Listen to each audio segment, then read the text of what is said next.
Hello.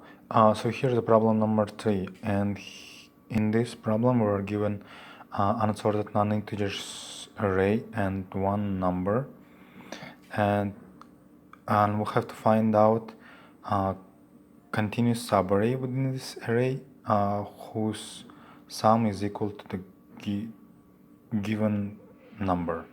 So one way to solve this problem is just to use double for loops and go through sum up all elements between each other and check if it's equal to the given number or not.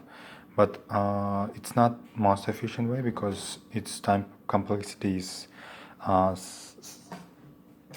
somewhere around n squared, so we will try to find out another way.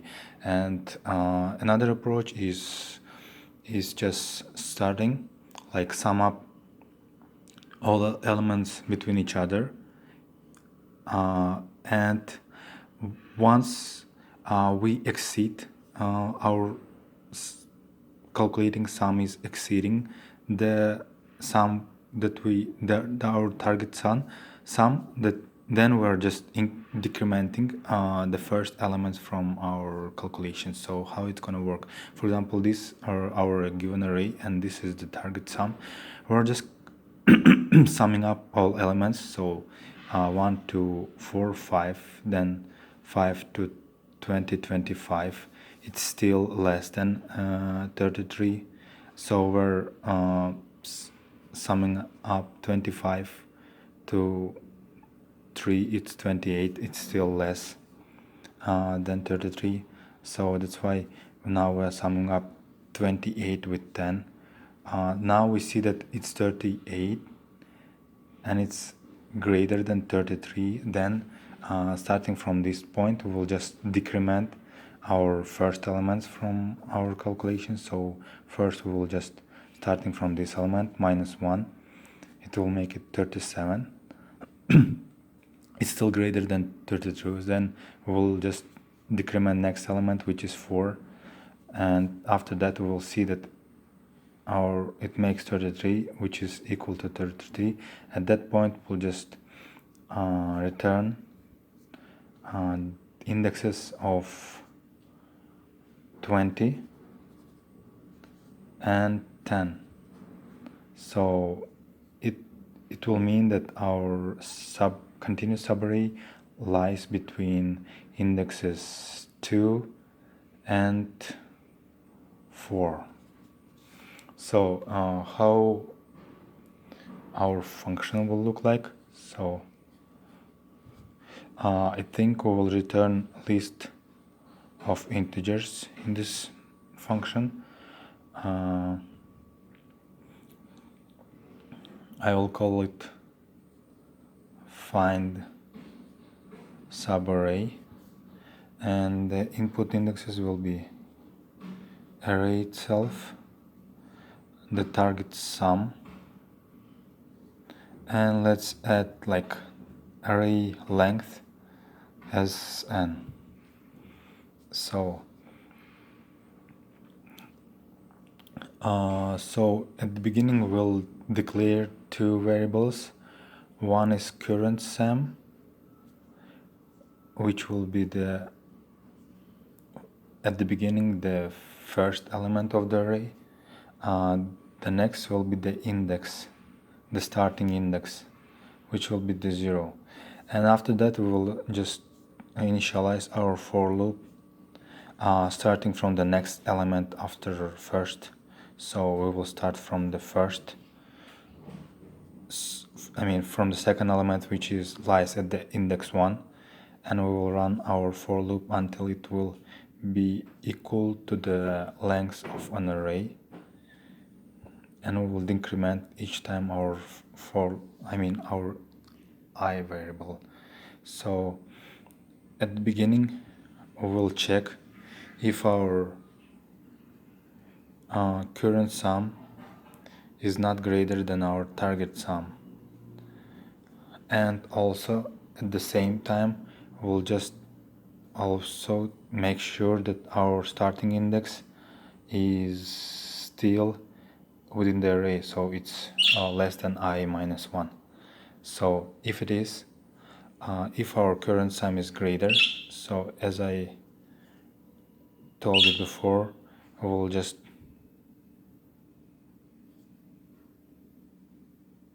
decrement elements from the beginning, like array start. So after that, we'll check if our current sum not greater, we will check if our current sum is equal to the sum. If it is, we'll just so here also I will define list where I will put all my results, output results. So here I will list add if we find the sum, we'll just put the indexes into the list.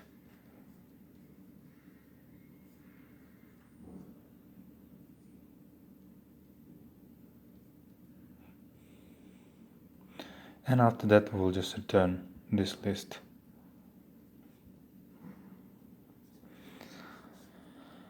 Then we'll if we still are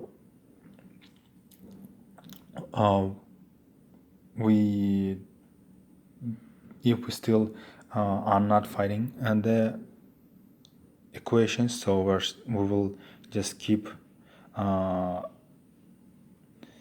adding elements to our current sum.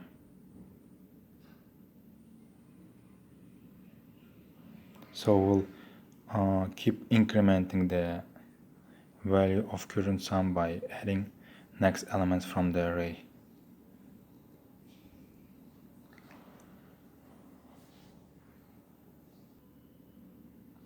Okay, so here I forgot to increment my variable of start, just to go through each element from the beginning. If we will not able to find out, so at the end I will just return, let me write it here, not here but here. After for loop I will just return -1. So time complexity, let's check it out. So for example, for this particular given example of 1, 4, 23, 10 and 5, so our current sum at the beginning is 1, so we go through our for loop, our current sum is not greater and it's not equal, we're just incrementing next element to the current sum. So next step, our current sum is 1 plus 4, now it's 5, so still it's not greater than our target sum, it's not equal, so we're incrementing to the next element. So now our current sum is 5 plus 20, it's 25. It's not greater, it's not equal, so we're going to the next element, and now our current sum is 28. Also it's not greater, so we go to the next and it makes it 38. So at this point we see that our current sum is greater and our starting index is less than our I minus 1. So this time we're just decrementing with the elements from the beginning of array. So we'll just decrement with the first one, 38 minus 1, which is 37, still not equal to 33. After that we'll just decrement it by next element, which is 4, and at this point we see it's 32 and it's equal to the 33, our target value. At this point we'll just put the starting index into the list and the I minus 1 value to the list and return the list. So, and time complexity, I will say it, since we're using for loop, also we're using while loop. And let's just go through this example. We're just, at worst case, we'll go through this array 2 times. So time complexity for this particular approach is 2n, which makes it round up to order of n. And space, since we're using here a list, but list always just put just 2 elements, so I will say that space also is a constant order of 1.